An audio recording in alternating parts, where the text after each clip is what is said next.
ભાઈ બહેનના પવિત્ર સ્નેહના બંધન રક્ષાબંધનને આડે હવે ગણતરીના કલાકો જ બાકી રહ્યા છે ત્યારે અર્ચના શાળામાં ભણાતી વિદ્યાર્થીઓએ અમદાવાદના ખોખરા પોલીસ સ્ટેશનના જવાનોને રક્ષારૂપી રાખડી બાંધી સુરક્ષાનું વચન લીધું તો સામે જવાનોએ પણ ભાઈની જવાબદારી અદા કરવાના વચનો આપી સલામી આપી। हम खोखरा पुलिस स्टेशन आए हैं रक्षाबंधन मनाने उत्सव मनाने यहाँ पे, और यहाँ पे हम पुलिस स्टेशन में आके इतना अच्छा लगा। हमने सब पुलिस सबको राखी बांधी। हमारे अंदर जो पुलिस का डर था वो खत्म हो गया। पुलिस ने कैसे करके हमारा रक्षा करने में कितना सहायता करते हैं। 24 घंटे हम अपने ऑन ड्यूटी रहते हैं। कोई भी त्यौहार हो, सब कोई भी त्यौहार फंक्शन हो, वो हमेशा अपने ड्यूटी पे ही रहते हैं। और आज हमने सबको राखी बांधा और उन्होंने हमको आशीर्वाद दिया और उन्होंने हमको वादा किया वो हमारा 24 घंटे हमारे साथ हमारा रक्षा करेंगे। और कोई भी तकलीफ हो हमें बस 100 नंबर पे कॉल करना रहता है और पुलिस तुरंत आ जाएगी।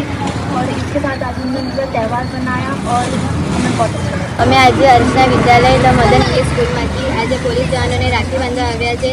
સૌપ્રથમ અમે તેમને રાખડી બાંધી તેમનું મોઢું મીઠું કર્યું। આરતી અને કુમકુમ કરીને અમે તેમના પાસેથી એવું વચન મેળવ્યું છે કે તે અમારા પરિવારની સુરક્ષા અને રક્ષા કરશે।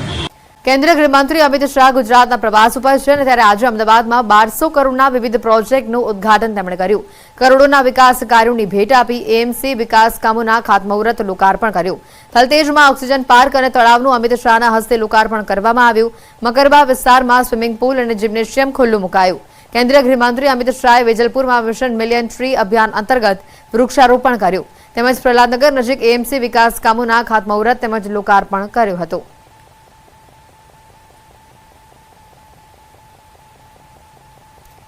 થલતેજ, મકરબા, વેજલપુર અને પ્રહલાદનગરના अलग अलग દ્રશ્યો આપણે બતાવ્યા। સાથે જ દેશમાં लागू કરવામાં આવેલા CAA અંતર્ગત પાડોશી દેશના હિન્દુ નિર્વાસિતોને ભારતીય નાગરિકતા પત્ર એનાયત કરવામાં આવ્યા। કેન્દ્રીય ગૃહમંત્રી અમિત શાહે અમદાવાદમાં 188 વ્યક્તિઓને ભારતીય નાગરિકતા પત્ર એનાયત કર્યા। તેમણે કહ્યું કે આજે ભાવુક થવાનો સમય છે। દેશમાં રહેલા શરણાર્થીઓને ન્યાય આપવાનું કામ કર્યું। આ કાયદો સન્માન દેવાનો છે। કોંગ્રેસી તૃષ્ટિકરણની નીતિના કારણે તેઓને ન્યાય નહોતો મળ્યો। વધુમાં તેમણે કહ્યું કે બાંગ્લાદેશમાં હિન્દુઓનું ધર્મ પરિવર્તન કરવામાં આવ્યું। પહેલા 27% હિન્દુઓ હતા અને અત્યારે બાંગ્લાદેશમાં માત્ર 9% લોકો જ હિન્દુ છે। ये सीए सिर्फ देश के लाखों लोगों को, देश में बस रहे लाखों लोगों को नागरिकता देने का कार्यक्रम नहीं है। सीए देश में बस रहे लाखों शरणार्थियों को न्याय देने का और अधिकार देने का कार्यक्रम। इंडी अलायंस की तुष्टीकरण की नीति ने इस शरणार्थियों को न्याय नहीं दिया। 188 परिवार मां भारती के परिवार बनकर, हमारे भाई बहन बनकर, हमारे साथ सम्मान के साथ। जो विभाजन हुआ तब बांग्लादेश में 27% हिंदू था, 27%। आज 9% कहां गया? जबरन धर्म परिवर्तन कराया गया है। 27% हिंदू था। आभार તમારો અંદાનો નરેન્દ્ર મોદીનો આભાર, અમિત શાહનો આભાર। ખુશી કેટલી થઈ છે તમને ખબર છે? અમારે જો સરકારી લાભ યોજના છે એ બધું મળવાનું જ છે। અત્યારે મળેલો છે। અમારે અહીંયા પ્લોટ કલેક્ટર સાહેબની તરફ બેઠાનું લીધેલો છે। એમને જોરદાર દિવાળી જેવો મળ્યો। દિવાળીનો જો માહોલ ખુશીમાંથી એવો માહોલ ખુશી છે।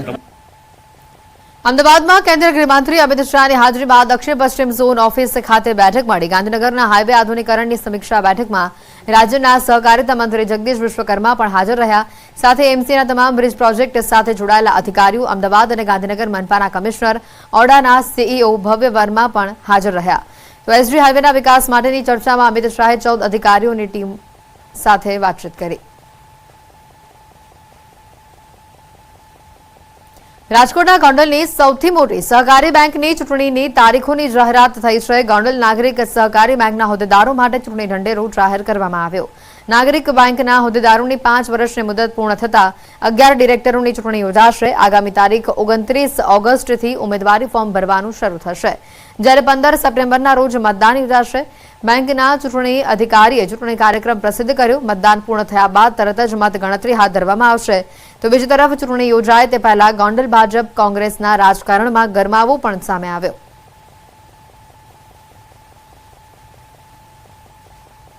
મહેસાણાની કડીની એક સરકારી શાળામાં જોવા મળી ધૂળ ખાતી અને કાટ ખાઈ ગયેલી ભંગાર હાલતમાં સરકારી સ્કીમની આ સાયકલો. આદર્શ નિવાસી શાળામાં સામાજિક અને આર્થિક પછાત વર્ગના વિદ્યાર્થીઓને આપવામાં આવતી અંદાજિત 900 કરતા વધુ સાયકલો ભંગાર હાલતમાં જોવા મળી. આ સાયકલો કેટલાય સમયથી ભંગાર હાલતમાં અહીંયા છે. ગરીબ વિદ્યાર્થીઓ સુધી તેમના હકની આ સાયકલો હજી સુધી પહોંચી નથી. તેને લઈને ઘણા સવાલો ઊભા થઈ રહ્યા છે. મહેસાણા જિલ્લા સમાજ કલ્યાણ અધિકારીને ટેલિફોન પણ કરવામાં આવ્યો તો તે અધિકારીએ પોતાના હસ્તક સાયકલો હજી સુધી આવી નથી તેવો ઉડાવ જવાબ આપ્યો. તો બીજી તરફ સરકારી સ્કીમની સાયકલોની સહાય માટે રાહ જોઈ રહેલા વિદ્યાર્થીઓને સાયકલો ક્યારે મળશે તે પણ એક સવાલ છે. ખુલ્લા ગ્રાઉન્ડમાં કાટ ખાઈ ગયેલી અને ભંગાર જેવી સ્થિતિમાં પહોંચી ચૂકેલી આ સાયકલો ક્યારે તેમના હકદાર સુધી પહોંચશે તે એક સવાલ હાલ સૌથી મોટો ઊભો થઈ રહ્યો છે. ગુજરાત સરકાર દ્વારા ગરીબ અને મધ્યમ પરિવારની દીકરીઓ આગળ વધે, શિક્ષણ મેળવે તેના માટે અનેક યોજનાઓ ચલાવવામાં આવે છે. એક યોજના જે ગરીબ અને મધ્યમ પરિવારની જે દીકરીઓ હોય છે તેમને સાયકલ પણ આપવામાં આવે છે. ત્યારે કડી નંદાસન રોડ પર આવેલી આદર્શ નિવાસી શાળા ખાતે મોટી સંખ્યામાં હાલમાં જે સાયકલનો જે જથ્થો હોય છે તે જથ્થો હાલમાં જોવા મળી રહ્યો છે. તમે જોઈ શકો છો મોટી સંખ્યામાં આ જે સાયકલનો જથ્થો હોય છે તે આપવામાં આવી રહ્યો છે.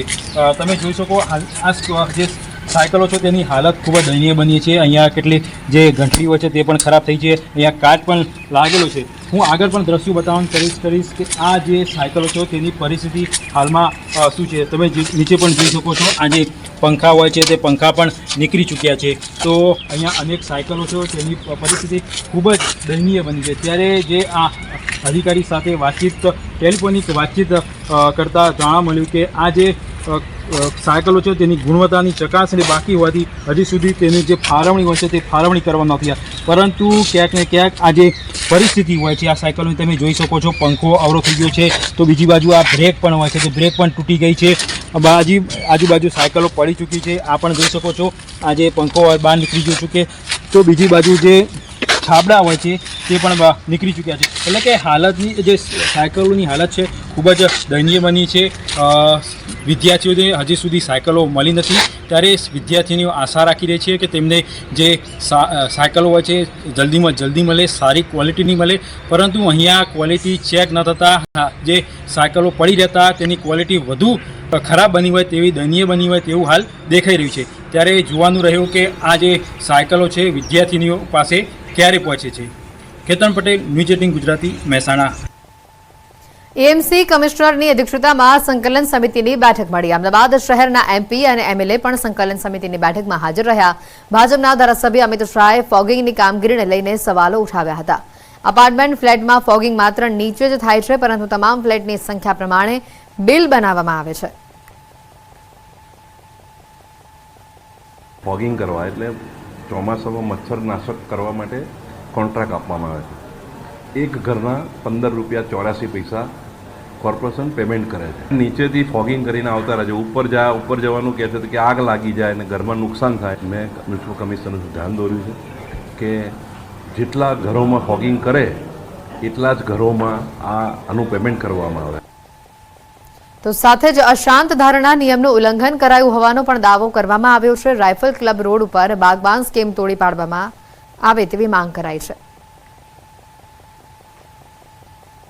સંઘ પ્રદેશ દમણ અને દાદરાનગર હવેલીમાં મોન્સૂન ફેસ્ટિવલનો રંગારંગ આરંભ થયો છે અને આ ફેસ્ટિવલની તારીખ 16 થી 24 ઓગસ્ટની છે. મોન્સૂન ફેસ્ટિવલ નિમિત્તે દરિયા કિનારે અનેક રંગારંગ કાર્યક્રમો અને કલ્ચર પરેડ પણ યોજાય છે. મોટી સંખ્યામાં દેશભરમાંથી પર્યટકો અને સ્થાનિકો પરિવાર સાથે દમણનું નમો પથ પર ઉમટ્યા આવ્યા હતા. સાથે જ દરિયાકાંઠે દેશની વિવિધ સાંસ્કૃતિક નૃત્યની ઝાંખી પણ રજૂ કરવામાં આવી. દમણના દરિયા કિનારાને અને હોટલોને પણ રંગબેરંગી લાઇટોથી શણગારવામાં આવી હતી. ભવ્ય આતશબાજીની સાથે દમણમાં મોન્સૂન ફેસ્ટિવલનું આયોજન કરવામાં આવ્યું. આ પ્રસંગે પ્રદેશના ઉચ્ચ અધિકારીઓ, રાજકીય અને સામાજિક અગ્રણીઓ હાજર રહ્યા. મોન્સૂન ફેસ્ટિવલથી સ્થાનિક હોટેલ ઉદ્યોગોને વેગ મળશે તેવી આશા છે.